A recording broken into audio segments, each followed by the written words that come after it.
नमस्कार। बैकुंठ धाम में एक दिन भगवान नारायण ने मुस्कुराते हुए लक्ष्मी जी से कहा कि देवी, देखो, मृत्यु लोक में मेरी भक्ति कितनी बढ़ गई है। चारों ओर नारायण नारायण की गूंज है। लक्ष्मी जी मंद मंद मुस्कुराई और बोली कि प्रभु, ये भक्ति आपके लिए नहीं, बल्कि मेरे यानी धन के लिए है। संसार आपको केवल इसलिए भजता है ताकि उनके घर मैं आ जाऊं। यदि विश्वास ना हो तो चलिए एक परीक्षा लेते हैं। भगवान विष्णु ने साधारण तेजस्वी बालक का रूप धरा और पृथ्वी के एक समृद्ध नगर में पहुंच गए। उन्होंने एक बड़े सेठ का द्वार खटखटाया। सेठ ने पूछा कि महाराज, यहाँ कैसे आना हुआ।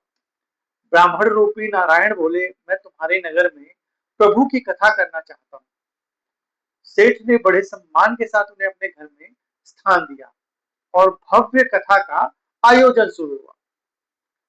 लक्ष्मी जी ने एक अत्यंत निर्धन वृद्ध स्त्री का रूप लिया।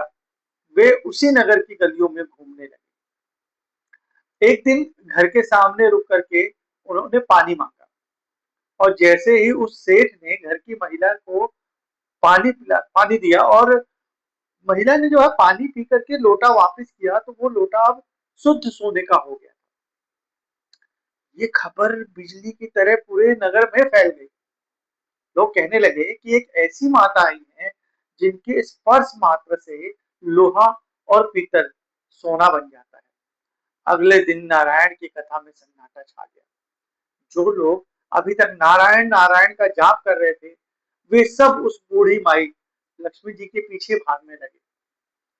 उसे लगा कि अगर ये बुढ़िया उनके घर आ जाए तो उसका पूरा महल सोने का हो जाएगा। सेठ भागता हुआ लक्ष्मी जी के पास पहुंचा और हाथ जोड़कर बोला, हे माता, आप मेरे घर चलिए। लक्ष्मी जी ने शर्त रखी, मैं तुम्हारे घर तब तक नहीं आ सकती जब तक कि वह कथावाचक ब्राह्मण तुम्हारे घर में है। हम दोनों एक साथ एक ही घर में नहीं रह सकते। धन के लोभ में अंधा होकर के सेठ जो है तुरंत घर पहुंचा और भगवान नारायण से बोला कि महाराज, क्षमा करे, अब आपके ठहरने की व्यवस्था धर्मशाला में कर दी गई है। आप कृपया यहाँ से अभी से प्रस्थान करें। भगवान नारायण मंद मंद मुस्कुराए और अपना कर कमंडल उठा करके बैकुंठ की ओर चल दिए। जैसे ही नारायण ने घर छोड़ा, लक्ष्मी जी भी वहां से जाने लगे। सेठ घबराकर बोला, अरे अरे माता, आप कहाँ जा रही हैं? मैंने तो आपकी शर्त मान ली। तो लक्ष्मी जी ने हंसते हुए कहा कि मूर्ख, मैं तो नारायण की दासी हूँ। मेरा स्वभाव है, जहां मेरे स्वामी का वास होता है वहीं मैं रहती हूँ। और इतना कहकर के लक्ष्मी जी अंतर ध्यान हो गई। सेठ का महल फिर पहले जैसा साधारण हो गया। इस कहानी से सीख ये मिलती है कि भजन जो है वो हमेशा के लिए होना चाहिए। धन का कोई रोल नहीं, आना और जाना धन का लगा रहे।